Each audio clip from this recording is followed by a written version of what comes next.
Hey there again vlog.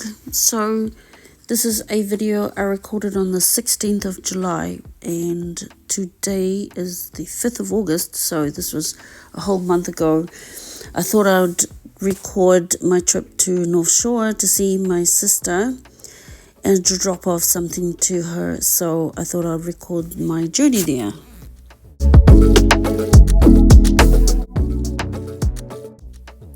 You're probably wondering, why do I record these videos of the road? Well, I think that the context of where a person is and the location of where people are, I find that very interesting, and I hope this is interesting to you as well. This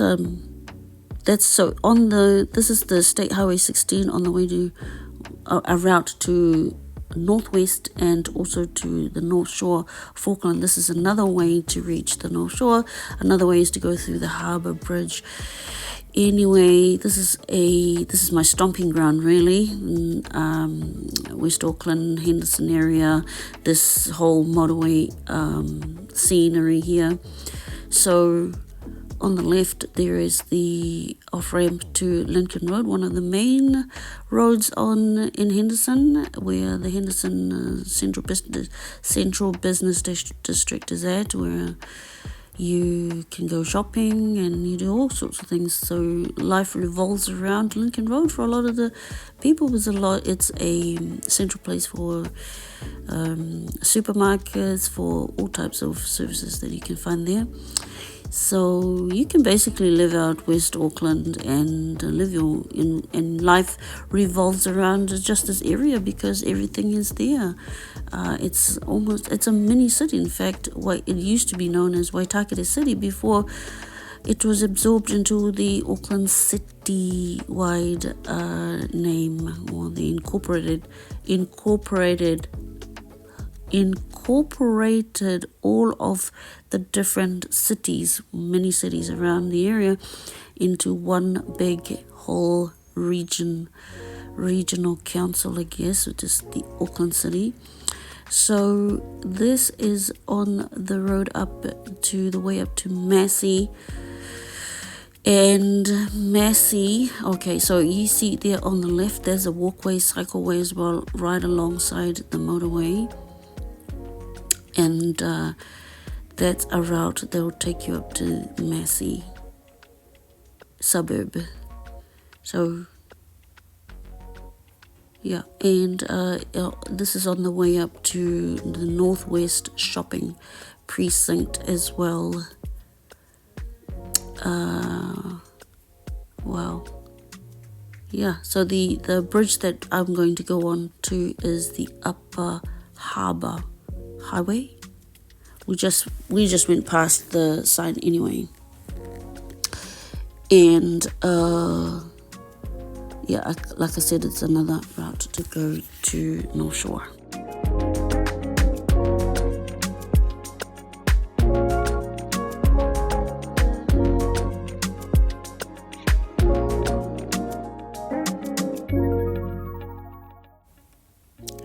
Right, so yeah, I am traveling along on the road there and trying to get to North Shore. On the left there you see a whole lot of these units, these townhouses or these terrace houses, and these are just going like gangbusters in the last how many years, 5 years plus, of the government contracting and giving consents for these the developers to come in and build housing for the population. But these houses, they are 2 to 3 bedroom terraces, townhouses, connected housing, roughly 500,000, 600,000, 700,000. And I mean, talk about unaffordability of houses. These are just now normal prices for houses. These are brand new houses, but oh well, surprise, surprise, there are a lot of people with means who can buy, especially, I guess, migrants who are very dedicated to saving hard and migrants and locals as well, to get their foot on the real estate ladder. So That's what that's about. A lot of development, subdivisions around the city. I just want to say that this is a lovely day, and I don't often get to go out to North Shore, and North Shore is one of those areas in Auckland that I'm not very familiar with because I really haven't had much to do with it in terms of just the area of, because I've never worked there, I've never lived there. I've got a sister who lives there, and that's the only time I go there. But also to attend or to get to make my appointments at North Shore Hospital. But other than that, so. And once upon a time, way back in the day, I used to attend a church there in North Shore, but not anymore. North Shore is considered a very, I think that people talk of North Shore like North Shore is some kind of very upmarket area of Auckland and only rich,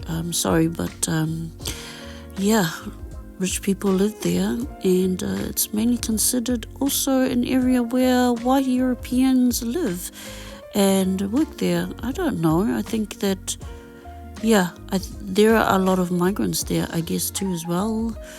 Indians, Asians, all kinds of immigrants have set up lived there, set up their lives over there in North Shore. But I think if you live in a particular area, you are used to that area. It doesn't matter what color you are.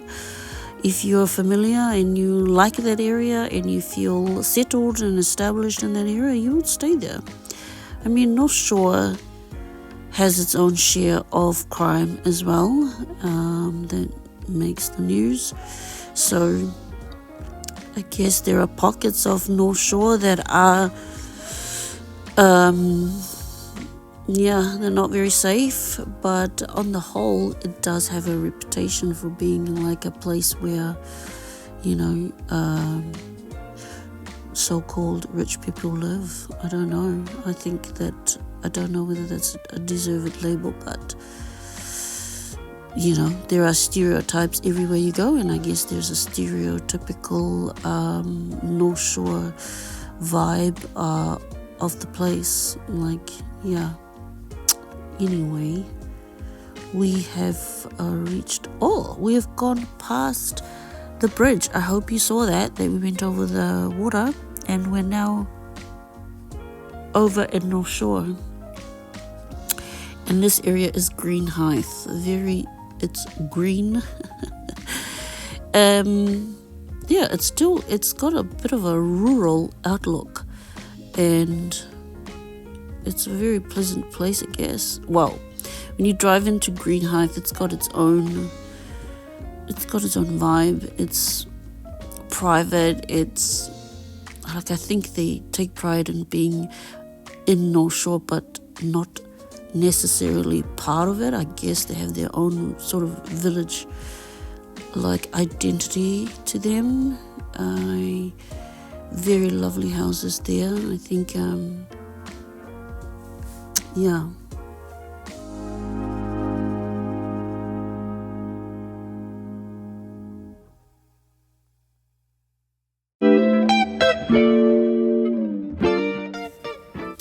Alright, so I find that when you get to just about before you get off the off-ramp, there's always like a race, and cars are wanting to get off on the off-ramp as well, and of course, as people do on the road, trying to squeeze in to get into the queue. So here's the off-ramp now to go towards Glenfield, which is where I'm heading. Albany is the left turn at the lights at the off-ramp.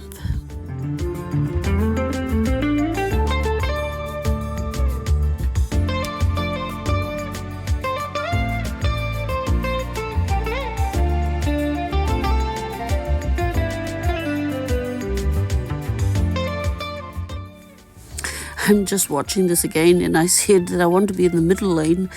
Actually, I've taken the most right lane, and because I can see that there's a bit of a queue waiting, and this lane here is free, it's clear, nobody's there, so I'm going to position myself there, and when the lights turn green, I'm going to make a dash for it and try to beat those cars there and get in the front of them and make my turn on my lanes switch to the left, which is where I want to be.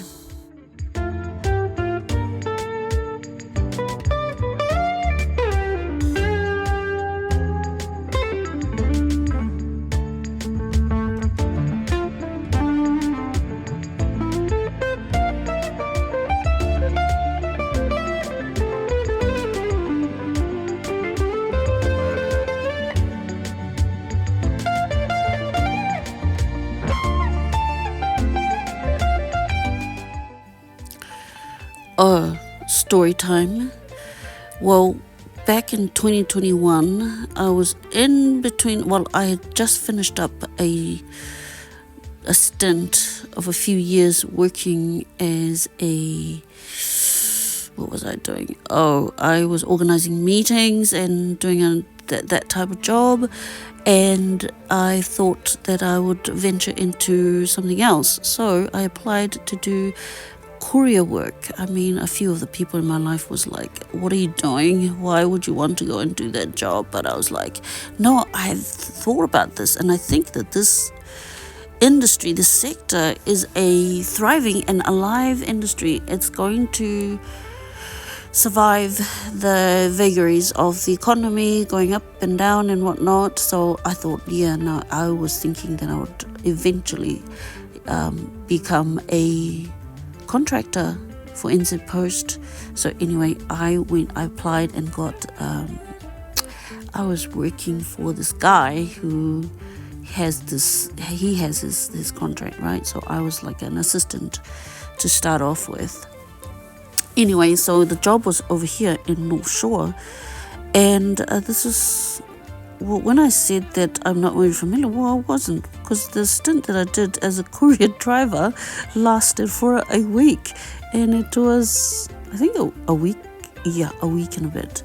So as a courier driver, and wow, that was an interesting job, very heavy job, because the area of North Shore is full of hills, valleys, up. I mean, there are so many steep hills that people have built their houses down ravines and down gullies and all kinds of awkward places. It's like equivalent to an area in West Auckland called Titirangi, but I think it's even worse there in North Shore. I mean, you wouldn't really know it, because if you look here, it's quite flat.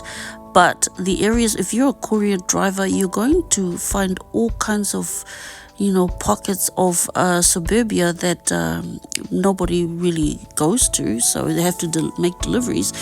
Anyway, so you have to be very fit for that job, because you're lugging and lifting heavy packages, people's parcels and big things that they've purchased from Kmart and all kinds of places. So you have to drag those things and just lift them and deliver them.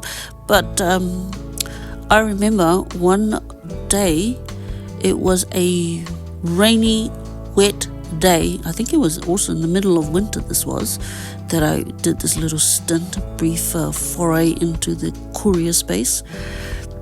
And I was carrying a box of wine, if you please, down this very steep hill, down to the bottom, to make the delivery. So we parked up on the road and made the driveway, right, was very steep, like I said. And then what happens is I slip and I fall, and luckily the box of wine bottles were none of them, I mean, they were intact, but I wasn't. I was a bit banged up, and I was like, oh my goodness, this is a very hazardous job. And so that was amazing. One thing that I found with the courier van and operating a van, I got into strife twice. One time trying to reverse down this driveway. Oh my goodness. My van was backing into this palm tree by the side of the driveway. It was just a very awkward, very you drive into this set of terraces, these houses. No, it was a big, huge building. Anyway, I had to call the guy that I was working for to come and rescue me. And then one of the, it's a gated little community where you need to punch in the code to have the gate open. And the guy that I was delivering to, I think he came out and watched my attempts to try and get myself out of this situation. And so the guy I worked for, he came, and him and the guy that had the delivery were talking, and oh boy, talk about feeling foolish, because the way that he talked about me was like this idiot, like how you get this person to drive the van in, and like they obviously knew each other, because the guy that I worked for would make regular deliveries to this area. And the guy was like, I felt so small, felt very like this guy was talking like this dumb female, right? Like, can't operate a van, a piece of machinery like a car, like a van, and it's this dumb, stupid female. That's how I felt. But thankfully, thank God I didn't last in the job, because I don't think that was for me.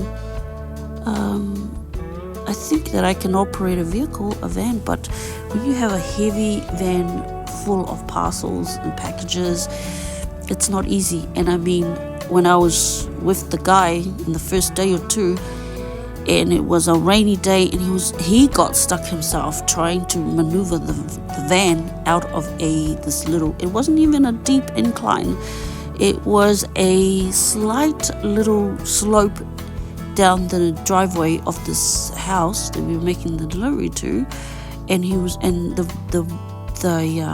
was a paved courtyard type driveway, and it had become slippery in the rain, and he couldn't do it, so he couldn't get the van out, and oh boy, the wheels were turning. And then thankfully, a next door neighbor of the guy of this house saw our predicament, and he went and got his own truck out, and he hitched it up, got this rope thing, and towed us out using his car. He was one of those guys that's very familiar with vehicles. I'm sure anyway, he got us out. That was one time. He got into strife, the guy. This is a long time courier driver, and the thing about courier drivers is they know and understand how the van can get stuck down driveways like this. It happens to them quite frequently that they have to call on each other to come in and tow one another out, or help to maneuver the van out from whatever place it's stuck in. And that little gated community, that was the first one that happened to me. And then the second one, it wasn't long from that I quit, it happened that it was the guy had left me to my own devices. He said to me to make these deliveries, and then I drove up to the address, and it was a deep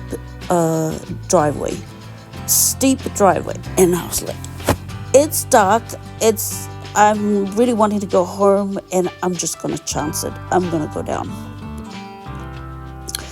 I take the van down, and plus it was a heavy, I think it was just some heavy equipment that they had ordered from Kmart.